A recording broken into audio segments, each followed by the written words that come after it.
la première. En fait, voilà, heureux de donner mon témoignage pour l'émission Il était une fois, pour le studio Art & Voice.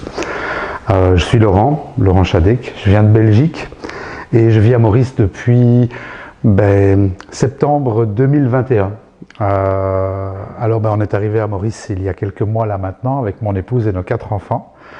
Pas du tout dans la foi chrétienne, aucunement d'ailleurs. On est arrivé, en fait, on provient du New Age.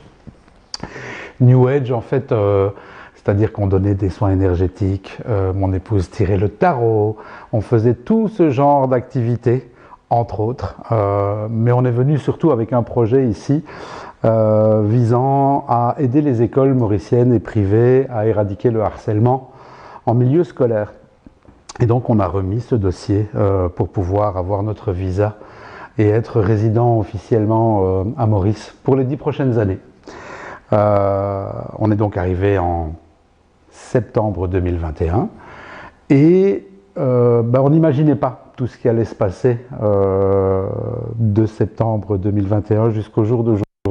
On va dire que en septembre, quand on est arrivé avec toute notre innocence, toute notre envie et la certitude que tout allait très très bien se passer. Ce qu'on n'imaginait pas, c'est que le Seigneur allait venir nous chercher quelques mois après, 1 an presque et demi après, exactement fin janvier 2023, voilà.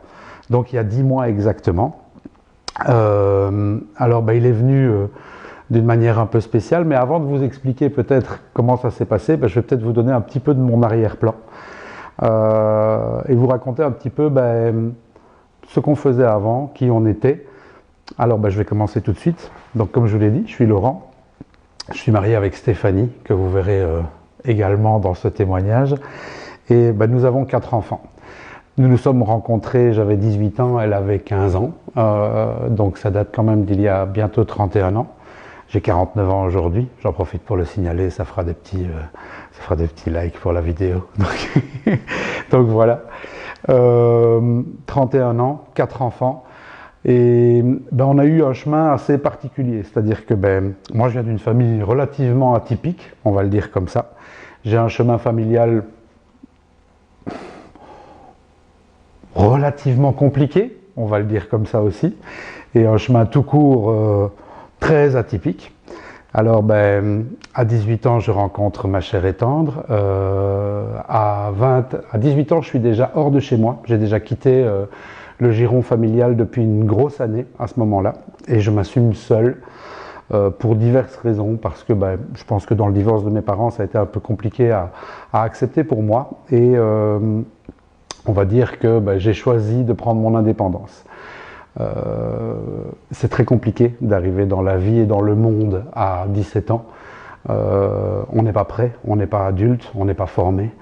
Et j'avoue qu'avec le recul là maintenant et depuis les 10 mois où je suis dans l'église, j'aurais beaucoup apprécié avoir le Seigneur avec moi à ce moment-là, mais il se fait que c'était pas le temps. J'ai donc vogué comme je pouvais, je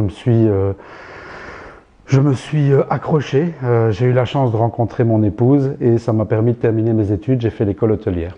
Suite à l'école hôtelière, j'ai navigué dans différents boulots.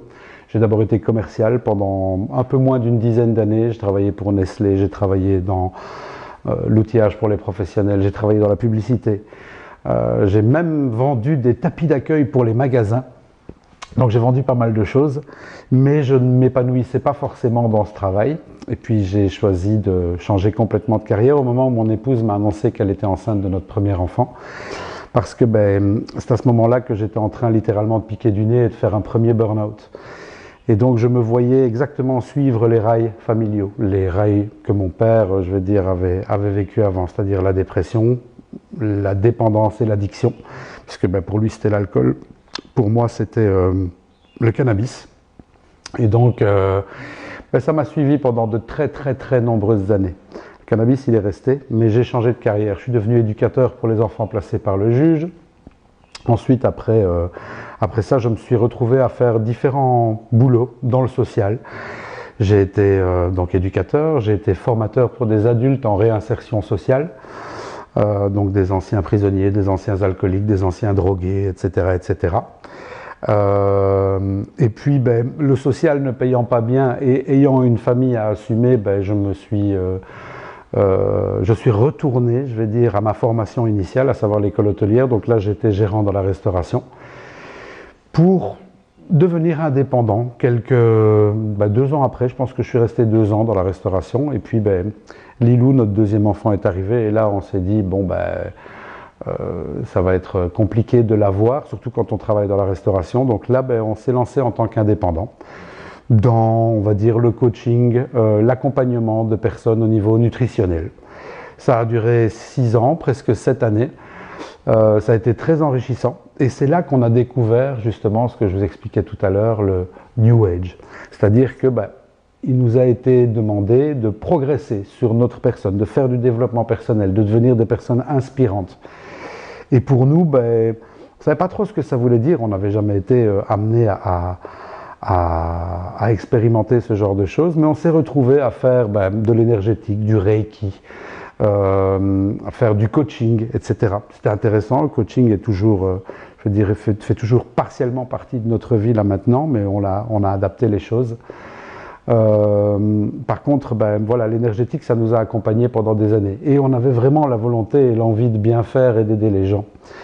Ce qu'on ne savait pas, c'est que on touchait à des énergies, on touchait, je vais dire, à quelque chose qui va complètement à l'encontre et à l'opposé de ce que le Seigneur nous propose, justement. Et le malin, il a cette particularité d'être très séduisant. Il a cette particularité de vous offrir un emballage extrêmement séduisant pour que vous sautiez dessus et pour que vous croyiez que vous profitez d'un cadeau qui peut être très sympa. Alors on a cru que ça l'était, sauf que tout notre chemin, et ça a duré pendant pas loin de 15 ans, avec l'énergétique, avec le malin, a été semé d'embûches. On a été ruiné 2 fois, on a été presque à la rue avec toute la famille, on a dû vendre notre maison, enfin ça a été vraiment semé d'embûches. Puis, Covid est arrivé, ça a occasionné une grosse remise en question. On nous a demandé d'arrêter nos activités parce que là, on avait ouvert un cabinet thérapeutique pour accompagner les enfants hypersensibles. Dans le même temps, je donnais des animations dans les écoles belges depuis 6 ans contre le harcèlement, la violence, etc., des formations aux enseignants, etc. Et Covid a fait qu'on s'est retrouvés confinés pendant plus ou moins 2 ans. Ce confinement a été long, ce confinement a été aussi très long financièrement parce que on a de nouveau tout perdu. On a dû laisser le centre et la maison qu'on louait dans une grande ville belge francophone. On a dû tout arrêter, tout remettre et ça s'est fait avec perte et fracas de nouveau parce que ça s'est pas bien passé. On a donc choisi de partir à Maurice. Et la manière dont on arrive à Maurice est un peu particulière aussi, puisque un jour, mon épouse, qui souffrait de douleurs dans l'oreille chaque nuit, en quelque sorte remettait un petit peu ça sur ma consommation de cannabis. À savoir que c'est chaque fois que je consommais ce genre de choses, qu'elle souffrait de par son hypersensibilité de ces douleurs dans l'oreille. Et parce qu'on avait aussi des croyances liées à l'énergétique qu'on pratiquait, liées au tarot, liées à tout ça, qui lui faisaient dire que j'attirais des énergies pas très positives, on va le dire comme ça. Et donc moi j'étais un peu agacé par ce message-là. Donc un jour je lui ai dit, écoute, je pense que ce serait peut-être intéressant que tu médites. On ne parlait pas de prière, que tu médites, parce que je pense qu'il y a un message que tu ne veux pas entendre. Et que ces douleurs dans l'oreille, c'est peut-être ça que ça veut dire. Alors elle est allée méditer pendant 2 heures et elle est revenue près de moi en disant, écoute, voilà, il y avait bien un message, je te remercie de m'avoir un petit peu obligé à aller chercher ce message, mais il y en avait un. Et il se fait que, en fait, on ne va pas continuer à vivre en Belgique, on va s'expatrier et on va partir à Maurice. Là, je vous avoue que c'était une grosse surprise parce que je ne m'attendais pas à ça. J'avoue que c'était même énorme, même si on était venu en voyage de noces 20 ans plus tôt ici, 21 ans exactement à ce moment-là. J'imaginais pas qu'on allait aller jusqu'à lui donner une destination. Puis on s'est engagé à venir à Maurice. Et c'est là que l'aventure commence. C'est-à-dire que pendant la première année où on arrive, les activités pour lesquelles je suis venu, le harcèlement, etc., ne prennent pas. je me retrouve à accepter de faire un travail que j'ai jamais fait avant. Par chance, j'ai un plaisir énorme à imiter les gens, à imiter des voix depuis que je suis enfant. Et là, il se fait que je pouvais gagner ma vie en utilisant ce petit talent-là. Alors je m'explique, en fait, je me suis retrouvé à travailler comme doubleur professionnel dans des studios de doublage où on travaille pour Canal+ Afrique, on travaille pour Netflix, etc., etc. J'ai une très mauvaise expérience dans un des studios où je travaillais, une expérience où de nouveau je me fais arnaquer, où de nouveau je perds de l'argent. On me soumet le numéro de téléphone d'une dame ici à Maurice qui a un studio et on me demande de lui téléphoner en me disant voilà, peut-être qu'elle pourra te faire travailler. Et donc il se fait que je l'appelle et elle me fait faire un casting, on enregistre ma voix et il se fait qu'elle me dit ok, je te prends, c'est bon. Moi jusque-là j'avais aucune idée de ce qu'elle allait me faire doubler puisque j'étais habitué à faire des séries, des films, des cartoons et donc il se fait qu'en fait c'était mon premier contact avec une église chrétienne, à savoir que je me suis retrouvé à doubler un pasteur américain d'une école biblique du Colorado. Et donc j'avoue que les 4 premiers épisodes que j'ai doublés m'ont confronté. J'étais pas très enthousiaste avec tout le message qui sortait de là, parce que j'avais ma propre rébellion, parce que j'étais pas ok avec la notion de soumission, j'étais pas ok avec la notion d'obéissance. C'était un peu compliqué pour moi. Mais je le faisais de manière alimentaire puisque on était presque à la rue.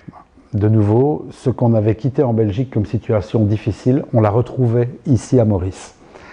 Et pardon.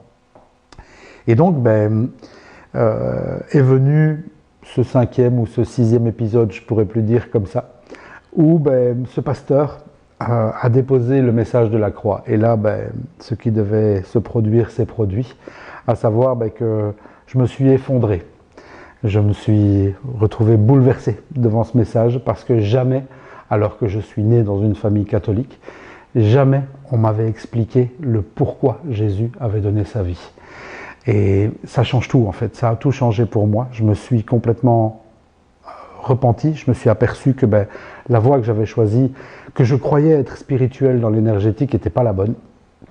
Non seulement qu'elle n'était pas la bonne, mais qu'en plus, je n'étais pas guidé ni par le Seigneur ni par le Christ, mais que j'étais bien de l'autre côté. Et donc c'est ça, en grande partie, qui m'a bouleversé. Pendant plusieurs jours, ça a été vraiment des grosses remises en question, une énorme repentance. Et au moment où je suis bouleversé, au moment de ce message de la croix, j'ai demandé un quart d'heure à mon technicien avec qui j'étais en studio pour reprendre mon souffle, pour reprendre ma respiration, parce que je ne comprenais pas trop ce qui m'arrivait. Je savais intérieurement que c'était très beau, que c'était intense, mais je ne comprenais pas.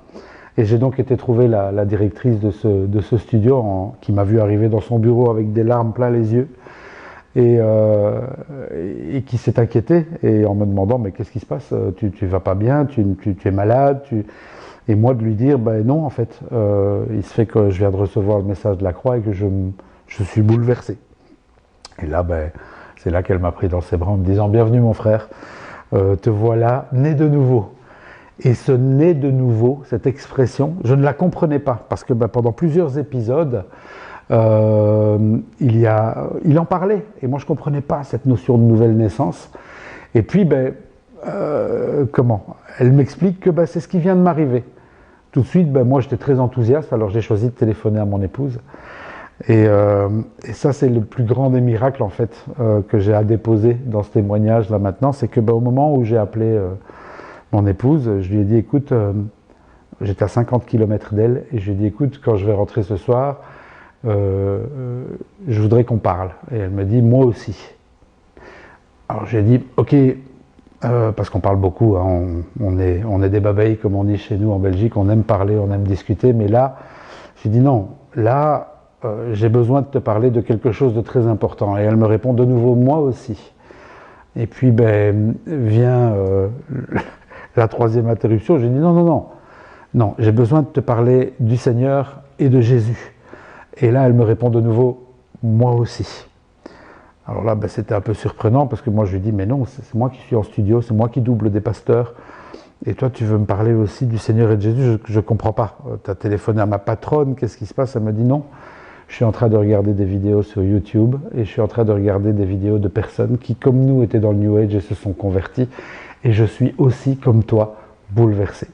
En fait, c'est ça le miracle, c'est que le Seigneur est venu nous chercher tous les deux le même jour, à deux endroits différents. Et c'est extraordinaire la manière dont ça s'est passé, dans le sens où 2 semaines après, on était au culte dans une église et on a eu la chance de tomber sur cette merveilleuse église chrétienne de Maurice. Et donc on s'est retrouvés là, on a été brisés lors de ce premier culte, littéralement brisés. 3 pasteurs se sont mis autour de nous, ont prié pour nous. 6 semaines plus tard, on a choisi de se faire baptiser. On a eu la chance que 3 de nos 4 enfants ont choisi de nous suivre. Notre fils aîné, à ce moment-là, avait une petite amie. Et c'était un peu compliqué pour lui d'accepter ce chemin, d'accepter cette conversion. C'était vraiment très compliqué parce que il nous avait suivis depuis sa naissance quasi dans l'énergétique et pour lui c'était normal l'énergétique. Par contre, voir rentrer Jésus, le Seigneur, dans notre vie, pour lui c'était aberrant. Et aujourd'hui, je suis très heureux de pouvoir dire que ça fait 3 mois qu'il nous a rejoints parce que le Seigneur a très bien fait les choses. Et donc 3 mois après, il est avec nous dans l'église et j'ai reçu de sa part, il y a 3 semaines plus ou moins, un merveilleux message qui me dit « Papa, je viens de passer les 2 plus beaux mois de ma vie ». Il a 21 ans. Je pense qu'il avait déjà vécu des choses aussi dans le monde, on va le dire comme ça. Et que là, à 21 ans, après 3 mois dans l'église, l'entendre dire « Je viens de passer les 2 plus beaux mois de ma vie », c'était, je crois, le plus beau cadeau qu'il pouvait me faire. Aujourd'hui, le Seigneur est venu nous chercher tous les 6 et c'est une grâce énorme. Ça fait 10 mois qu'il nous restaure parce que, comme je vous l'ai dit, c'était compliqué. C'était très très compliqué financièrement. On était de nouveau presque à la rue ici. Alors, je ne vais pas dire que c'est aisé là maintenant, mais dans tous les cas, il est en train de remettre un ordre comme il n'y a jamais eu dans notre vie. Et moi, j'ai une gratitude infinie envers ce qu'il a fait pour nous. Et donc, si je peux terminer de cette manière-là, moi, je voudrais inviter tout le monde à croire. On va vers des temps très compliqués là maintenant. Et c'est le Seigneur qui nous a sauvés, c'est le Christ qui nous a sauvés, comme ils peuvent tous vous sauver aussi. Et je vous remercie vraiment de m'avoir écouté.